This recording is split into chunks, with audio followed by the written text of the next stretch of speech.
Bismillahirrahmanirrahim. Assalamualaikum warahmatullahi wabarakatuh. Apa kabar teman-teman mahasiswa STI Surakarta yang semoga selalu dalam lindungan Allah Subhanahu wa taala. Pada kesempatan kali ini adalah pertemuan yang ke-12 ya, yang akan kita bahas kelanjutan tentang akhlak, yakni kita akan membahas satu bahasan tentang akhlak kepada sesama. Ya, akhlak kepada sesama. Tentu hal ini sangatlah penting bagi diri kita dalam rangka untuk bersosialisasi, bermasyarakat, berkumpul dengan teman-teman yang lainnya. Harus dimunculkan satu bentuk aturan yang tentunya ketika mengikuti aturan tersebut kita akan menjadi terhormat, terjaga kehormatan kita, disenangi orang ya karena tingkah lakunya yang tertata, baik budi tutur katanya, dan akhlak kepada sesama ya. Diharapkan mahasiswa-mahasiswi mampu mengimplementasikan dalam kehidupan nyata baik di kampus, rumah ataupun di masyarakat. Terbukti dari sikap dan perilaku siswa yang menyimpang dari isi materi akhlak itu sendiri, seperti melakukan perbuatan dan akhlak tercela dan hal-hal yang lain yang bertentangan dengan isi materi akhlak.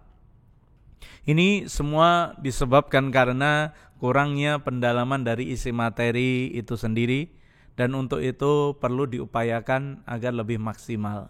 Sebagaimana yang kita ketahui ya, banyak terjadi kemerosotan akhlak ya, kurang menghargai, munculnya saling menghina ya. Ini diakibatkan dari seringnya melakukan perbuatan-perbuatan yang tercela dan jauh dari akhlak yang mulia. Maka sebagai manusia yang disebutkan sebagai khalifah ya, sebagai pemimpin, maka harusnya dia menjadi contoh ya. Dalam perbuatan tentunya harus muncul ya satu bentuk akhlak yang mulia. Apa yang akan kita bahas kali ini yakni tentang apa pengertian ya dan pentingnya husnudzon ya. Husnudzon, tawadhu, tasamuh dan ta'awun ya. Ada 4 hal yang akan kita bahas. Kemudian apa saja bentuk-bentuk husnudzon, tawadhu, tasamuh dan ta'awun? Lalu apa dampak positif dari husnudzon, tawadhu, tasamuh dan ta'awun? Lalu yang terakhir, bagaimana membiasakan diri untuk selalu berhusnudzon, tawadhu, tasamuh dan ta'awun dalam kehidupan sehari-hari. Itulah yang akan kita bahas. Kemudian ya tujuan pembahasannya adalah agar Anda semua ya mampu memahami apa pengertian dan pentingnya husnudzon, tawadhu, tasamuh dan ta'awun. Kemudian mengerti bentuk-bentuk husnudzon itu apa saja, bentuk-bentuk tawadhu itu apa saja, kemudian tasamuh dan ta'awun. Lalu Anda diharapkan mampu menjelaskan nilai-nilai positif dari husnudzon, tawadhu, tasamuh dan ta'awun, agar Anda bisa mengajarkan kepada siapapun yang berada di sekitar Anda untuk mengetahui nilai-nilai positif dari perbuatan baik ini. Kemudian dapat menerapkan ya, setelah memahami, setelah mengerti, setelah mengeksplor ya nilai-nilai positif dari husnudzon, tawadhu dan tasamuh serta ta'awun, maka diharapkan dapat menerapkan sifat-sifat yang mulia tersebut. Ya, perbuatan-perbuatan yang mulia tersebut yakni husnudzon, tawadhu, tasamuh dan ta'awun dalam kehidupan sehari-hari. Kemudian teman-teman yang dirahmati Allah Subhanahu wa taala, yang pertama adalah husnudzon. Husnudzon ya. Husnudzon. Apa sih husnudzon itu? Ada yang paham? Ada yang tahu? Ya, betul. Akan kita bahas ini ya. Pengertian dan pentingnya husnudzon. Ya. Secara bahasa husnudzon berasal dari lafaz husnun yang artinya baik dan adzannu yang artinya prasangka. Sehingga husnudzon berarti prasangka, perkiraan dan dugaan baik, yang mana menurut istilah husnudzon adalah cara pandang seseorang yang membuatnya melihat sesuatu secara positif. Ya. Bagaimana menyikapi satu bencana dalam kacamata husnudzon? Oh, ternyata bencana mengingatkan kita untuk terus bersyukur kepada Allah. Ya. Ternyata maut, ya, apa yang kiranya ketika seseorang diuji dengan maut, mungkin bapaknya meninggal, ibunya, atau mungkin saudaranya, apa yang ia lakukan? Apakah ia berprasangka buruk terhadap takdir Allah, atau dia berhusnudzon kepada Allah Subhanahu wa taala? Ya, maka berpikir secara positif.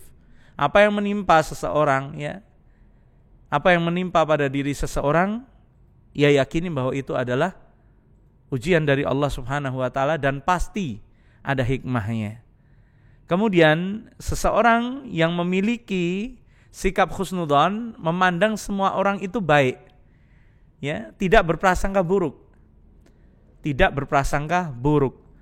Ia mempertimbangkan sesuatu dengan pikiran yang jernih, tanpa ada sentimen-sentimen negatif. Ya, dia berprasangka baik. Pikiran dan hatinya bersih dari berprasangka yang belum tentu kebenarannya. Ya, maka ini adalah akhlak seorang mukmin, ya, di mana dia dituntut untuk selalu berprasangka baik. Dan pentingnya husnudzon, ya, pentingnya husnudzon itu sendiri terhadap sesama manusia. Yang pertama adalah dalam hidupnya akan memiliki banyak teman, disukai kawan dan disegani lawan. Ya, lihat, ya, bagaimana orang-orang yang berprasangka baik. Ya. Dia tidak menempatkan temannya sebagai musuh. Dia tidak menjadikan kekurangan temannya sebagai satu konsumsi yang selalu dibahasnya. Husnudzon, ya, akan memiliki banyak teman sebab dia tidak berburuk sangka. Ia disukai teman-temannya, ya, ia disukai teman-temannya karena tidak berprasangka buruk. Berbeda dengan orang yang memiliki selalu mengedepankan prasangka buruk, ya.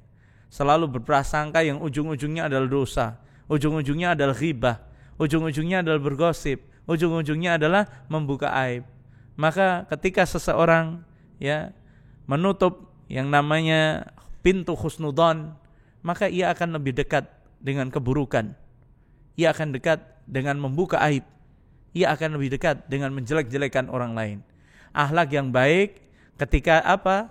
Ketika seseorang memiliki akhlak yang baik, dia tidak akan berprasangka buruk kepada orang lain. Ya, itu salah satu tandanya. Ya, kemudian disegani lawan.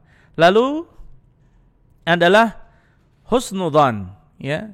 Husnudzon terhadap sesama manusia juga merupakan kunci sukses dalam pergaulan. Baik pergaulan di kampus, keluarga, maupun di lingkungan masyarakat. Dia tidak banyak berprasangka buruk. Ya. Ketika ada seorang temanmu, ya, atau siapa mereka yang kesulitan, dia mendatangimu, ya. Belum mengatakan sesuatu, kita sudah berprasangka, ini ngapain ini? Kesini ngapain ini, ya? Pasti mau nipu lagi. Padahal dia mungkin membawakanmu sesuatu yang baik. Padahal dia sedang ingin mengingatkanmu tentang satu urusan. Ya. Maka ketika kita melapangkan dada kita dengan tidak mengisinya dengan prasangka buruk, maka akan semakin jernih hati kita. Tidak teracuni dengan segala pikiran kotor yang mungkin penyakit yang hinggap adalah hasad, membenci, tidak senang kalau lihat orang lain bahagia, tidak senang ketika melihat temannya sukses, lalu muncul prasangka buruk padanya.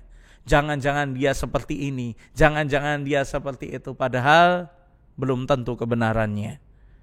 Maka yang ketiga, tidak ada pergaulan yang harmonis tanpa adanya prasangka baik antara satu individu dengan individu yang lainnya. Ya, jadi prasangka baik ini jembatan yang mempertemukan, yang menjadi penyatu antara dua hati, ya. Yang ketika mereka selalu berprasangka buruk, maka akan semakin kuat jembatan itu. ya, dan akan kokoh, mengikat erat kedua hati orang yang sedang berteman. Maka jika seseorang sudah terracuni dengan yang namanya prasangka buruk, maka yang dipandangnya adalah keburukannya. 1000 kebaikan, ya, 1000 kebaikan yang dilakukan oleh orang lain tidak akan pernah diakui olehnya. Ketika melakukan satu kesalahan, maka akan terus teringat sepanjang hayatnya. Maka ini adalah akibat dari prasangka buruk yang muncul. Kemudian adalah tentang hubungan persahabatan dan persaudaraan menjadi lebih baik. Terhindar dari penyesalan dalam hubungan dengan sesama dan selalu senang dan bahagia atas kebahagiaan orang lain. Ya, menjadi lebih langgeng, ya. Menjadi lebih langgeng. Coba contoh kasusnya, ya. Ketika Anda memiliki janji, ya, membuat janji dengan teman Anda, ya. Kemudian temanmu mengatakan, saya nanti akan datang jam 9, ya. Saya jemput jam 9. Kita akan berangkat bersama. Oh ya sudah, saya tunggu jam 9. Kemudian ditunggu, ya. Jam 9 kok belum datang, jangan-jangan lupa dia. Ya. Qadarullah ditelepon, tidak diangkat. 9:15, kemudian 9:30, waktu terus berjalan hingga akhirnya dia berprasangka buruk. Sudah, ini pasti ditinggal. Dia pembohong, pendusta dan lain sebagainya.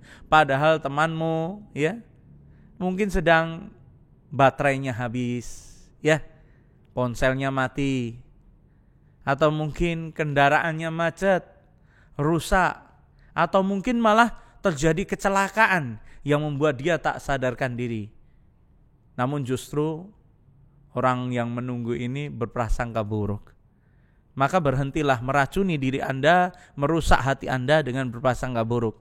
Dan ketika bersahabat selalu didasari dengan yang namanya berprasangka baik, maka akan dilanggengkan, ya, akan kuat persahabatan itu. Kemudian adalah tentang pentingnya husnudzon terhadap manusia, ya. Pentingnya husnudzon terhadap manusia, ya. Dalam hidupnya akan memiliki banyak teman, disukani, ya. Ini dari 4 poin ini, ya. Ini kami ambil dalam bimbingan remaja akhlak mulia, ya, Pustaka Firdaus, ya. Semoga menjadi perhatian, ya. Ini sebab pentingnya husnudzon. Kemudian adalah bentuk dan contoh husnudzon. Yang pertama, yakni tentang meyakini dengan sepenuh hati bahwa semua larangan dan perintah agama demi kebaikan manusia sendiri. Kemudian yang kedua, yakni menjauhi prasangka buruk kepada siapapun apabila tidak ada bukti. Jangan menimbulkan prasangka buruk, ya. Hati-hati. Kemudian yang ketiga, mengembangkan sikap baik dalam kehidupan bermasyarakat, ya. Bentuk dan contoh husnudzon. Kemudian yang keempat, memberi kepercayaan kepada sesama manusia tentang suatu urusan dengan kepercayaan bahwa ia dapat melaksanakan tugasnya. Berprasangka baik, ya. Berprasangka baik. Jangan menghakimi seseorang dengan kata-kata kamu tidak bisa, kamu enggak bakal bisa dan lain sebagainya. Padahal belum tentu orang yang diolok-olok ini tidak bisa mengerjakan tugas tersebut, ya. Maka husnudzon, ketika Anda memberikan satu amanah kepada orang lain, maka berprasangka baiklah kepada orang itu bahwa dia akan dapat menyelesaikannya, bahwa dia akan dengan mudah melaksanakannya. Kemudian, ya, nilai-nilai positif, ya, dari husnudzon. Setiap akhlak terpuji pasti mempunyai nilai positif, ya, terutama bagi siapa? Ya, pelakunya sendiri, ya. Dan terkadang bagi orang lain.